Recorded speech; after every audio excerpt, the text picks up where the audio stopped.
Dan kali ini pemirsa kami ajak Anda untuk melihat atau juga pantauan informasi terkini berkenaan dengan gempa yang terjadi di Sulawesi Tengah.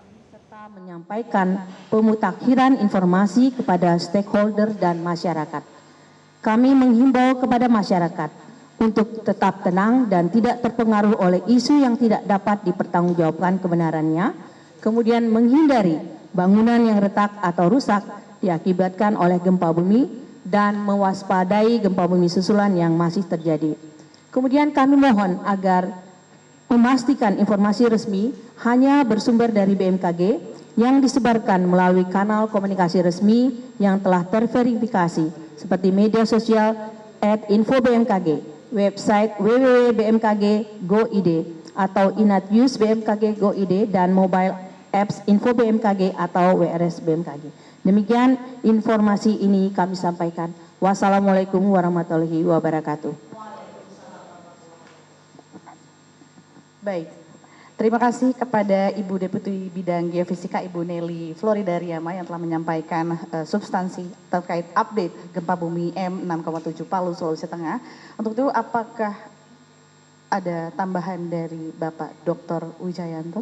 Mohon berkenan Bapak. Baik, terima kasih. Assalamualaikum warahmatullahi wabarakatuh.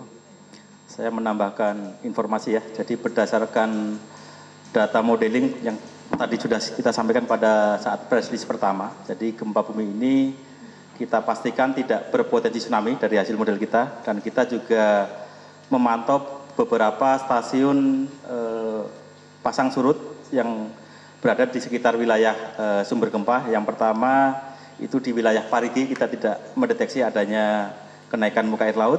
Di Poso itu juga tidak ada. Cuman ini ada sedikit di Pantoloan, Pelabuhan Pantoloan itu ada sedikit kenaikan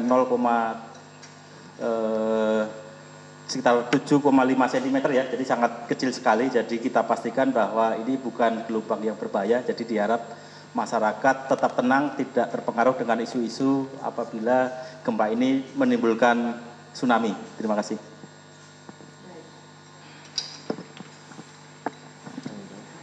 Baik, terima kasih kepada Bapak Dr. Wijayanto. Kemudian untuk Ibu Dr. Teguh Rahayu kami persilakan jika ada tambahan. Baik, terima kasih Bapak Ibu semua. Akan kami sampaikan informasi kerusakan akibat gempa bumi magnitudo 6,7 Palu ini. Berdasarkan informasi yang kami terima, baik itu dari UPT BMKG yang di wilayah tersebut ataupun dari BPBD, saat ini yang sudah kami terima adalah ada kerusakan kategori sedang di 3 wilayah, yaitu kantor Bupati Kabupaten Sigi, kemudian rumah warga ada di Kabupaten Parigi Motong, kemudian ada 5 rumah warga juga.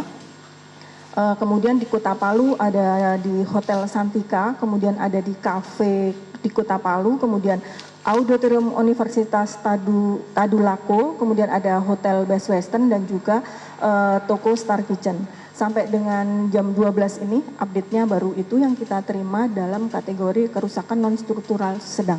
Demikian tambahan dari kami dan BMKG sudah turun ke lapangan untuk melakukan survei dan juga melihat dampak dari gempa tersebut. Terima kasih. Baik, terima kasih pada Ibu Dr. Teguh Rahayu atas tambahannya. Tadi ada beberapa laporan kerusakan ya Ibu Ayu.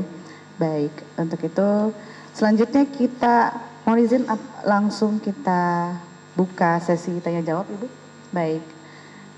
Untuk rekan-rekan media yang sudah hadir di ruang MHLWS, apakah ada pertanyaan? Oke, dari Metro TV ya Mas. Ada mic-nya? Oh baik. Oke, nggak apa-apa Mas, langsung sampaikan saja. Iya.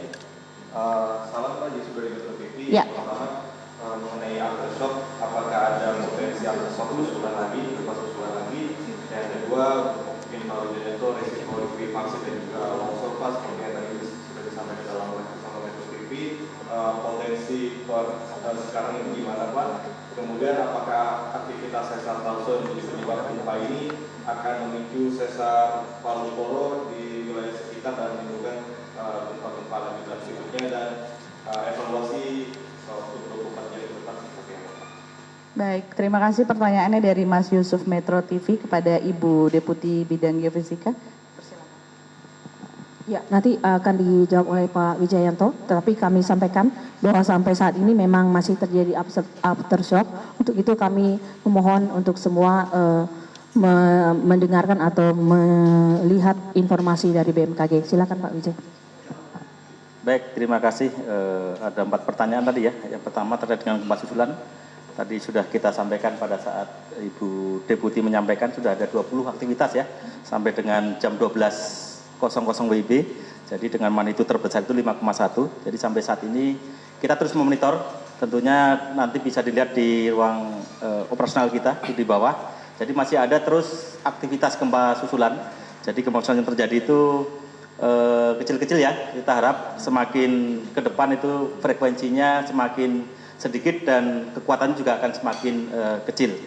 Terus yang kedua terkait dengan resiko likuifaksi ya. Jadi kita tahu bersama bahwa pada tahun 2018 ya itu ada gempa sangat dahsyat di Palu dengan magnitudo 7,5. Itu kan ada beberapa wilayah berpotensi likuifaksi ya. Tapi tentunya dengan gempa yang saat ini 6,7 itu bisa saja kemungkinan terjadi likuifaksi, tapi kan likuifaksi tidak terjadi di semua wilayah ya, hanya wilayah-wilayah tertentu di mana wilayah itu yang daerah yang berpasir, terus dia ada potensi air naik dan seterusnya, utamanya di situ. Tapi tentunya kita berharap untuk gempa yang 6,7 ini, misalkan ini terjadi likuifaksi juga tidak harapannya tidak signifikan seperti yang 7,5 ya, karena memang antara 6,7 sama 7,5 itu sangat jauh sekali energinya. Jadi harapannya nanti tidak ada. Sampai saat ini kita belum menerima informasi gempa bumi yang menimbulkan likuifaksi ya. Sampai saat ini kita belum menerima. Ya, sampai saat ini kita juga belum menerima informasi longsor. Baru tadi ada kita tampilkan beberapa wilayah yang ada kerusakan ringan, dan utamanya kerusakan ringan itu bukan terjadi struktur yang rusak ya, hanya tadi kita lihat plafon yang runtuh, terus ada sebagian dinding, sebagian pagar tadi yang runtuh, AKV tadi atapnya, karena atapnya mungkin strukturnya tidak kuat. Itu update terkini dari kita, mudah-mudahan nanti tidak ada gempa yang rusak berat gitu ya. Terus berikutnya terkait dengan sesar aktif yang memicu aktivitas gempa ini, tadi sudah disebutkan adalah sesar Sausu gitu ya, di wilayah situ. Memang di daerah Palu itu banyak sekali sumber gempa atau sesar-sesar aktif seperti di sesar Sausu, di situ ada sesar Ampana, ada sesar Palu Koro, itu banyak sekali. Dan tentunya dengan sesar-sesar aktif ini biasanya tidak memicu aktivitas sesar di sekitarnya ya. Jadi misalkan nanti memicu sesar di sekitarnya bukan berarti nanti akan memicu gempa yang lebih besar. Tentunya nanti hanya memicu gempa-gempa kecil saja. Dan kita masih memonitor, kita evaluasi terus aktivitas gempa susulan, distribusinya kemana. Nanti kita bisa lihat, kita bisa petakan secara spasial apakah arahnya tetap di pusat gempa itu sendiri atau nanti akan menyebar ke wilayah di sesar Ampana ataukah sesar Palu Koro. Akan terus kita monitor terus-menerus, bukan hanya 24 jam ini saja, tapi nanti terus-menerus kita pantau sampai nanti kita dapatkan hasil pelurahnya sampai kondisinya stabil lagi. Demikian. Terima kasih.